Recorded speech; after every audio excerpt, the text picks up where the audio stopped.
What if I told you that the worst moment of your life could be the very thing that draws you closer to Allah? Imagine being tortured for your faith. Not just once, but repeatedly. Your back is burned with hot iron, yet you refuse to renounce what you believe in. This wasn't a scene from a movie. It was the life of Khabbab ibn Al-Aratt, a companion of the Prophet Muhammad, PBUH. By the end of this video, you'll understand why his story is a beacon of hope for anyone facing hardship today. And more importantly, you'll learn how his patience wasn't just about enduring pain, it was about transforming it into something greater. Khabbab, R.A., was one of the earliest converts to Islam. In Mecca, where the Prophet, PBUH, and his followers faced relentless persecution, Khabbab's faith made him a target. The Quraysh, the dominant tribe of Mecca, saw Islam as a threat to their power, and they were willing to do anything to crush it.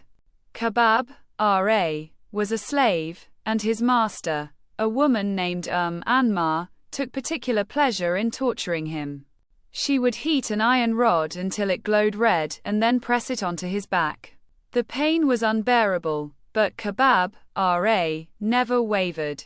His response: Allah is sufficient for me, and He is the best disposer of affairs. But here's what most people don't know about Khabbab's story. It wasn't just about surviving torture, it was about what happened after. A moment so powerful that it would change the course of Islamic history. We'll get to that in a minute, but first, let's understand why his patience was so extraordinary. Patience in Islam isn't just about enduring hardship, it's about trusting Allah's plan, even when it doesn't make sense. The Quran tells us in Surah Al-Baqarah, verse 153, "O you who have believed, seek help through patience and prayer. Indeed, Allah is with the patient." Khabbab, R.A., embodied this verse. He didn't just tolerate his suffering, he turned it into an act of worship.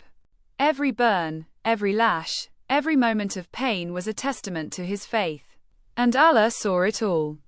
Now, let's fast forward to that moment I mentioned earlier, the one that would change everything. After years of persecution, Khabbab, R.A., was finally freed. But his story doesn't end there. In fact, it takes a turn that no one could have predicted. Years later, after the Muslims had migrated to Medina and established a community, Khabbab, R.A., was living a life of relative peace. One day, he was visited by a man who had once been one of his harshest tormentors. The man, now old and frail, had come to ask for Khabbab's help. He was suffering from a terminal illness and wanted Khabbab to make dua for him. Khabbab, R.A., could have refused. He could have reminded the man of the pain he had caused. But instead, he made a dua that left everyone in awe.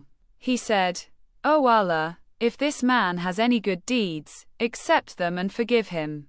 But if he has only caused harm, then forgive him for my sake." The man was overwhelmed. He later embraced Islam, and his heart was transformed. This is the power of patience and forgiveness in Islam. Khabbab, R.A., didn't just endure hardship. He used it as a means to draw closer to Allah and to inspire others. His story teaches us that no matter what we're going through, Allah is always with us. And if we trust in Him, He can turn our struggles into something beautiful. The Prophet Muhammad, PBUH, once said, "The most severely tested of people are the prophets, then those closest to them in faith." Khabbab, R.A., was one of those closest to their Prophet, and his trials were a sign of his high rank in the sight of Allah. So, the next time you're facing a challenge, remember Khabbab, R.A. Remember that your patience is not in vain. And remember that Allah is always with you. If this story touched your heart, hit the like button, share it with someone who needs to hear it, and subscribe to Remind My Heart for more reminders that will strengthen your faith. And as we close, let's make a dua together. O Allah, grant us the patience of Khabbab, R.A., and the strength to trust in your plan. Help us to turn our struggles into acts of worship and to forgive those who have wronged us. Ameen. Until next time, keep your heart open to the reminders of Allah. And remember, every trial is an opportunity to draw closer to Him.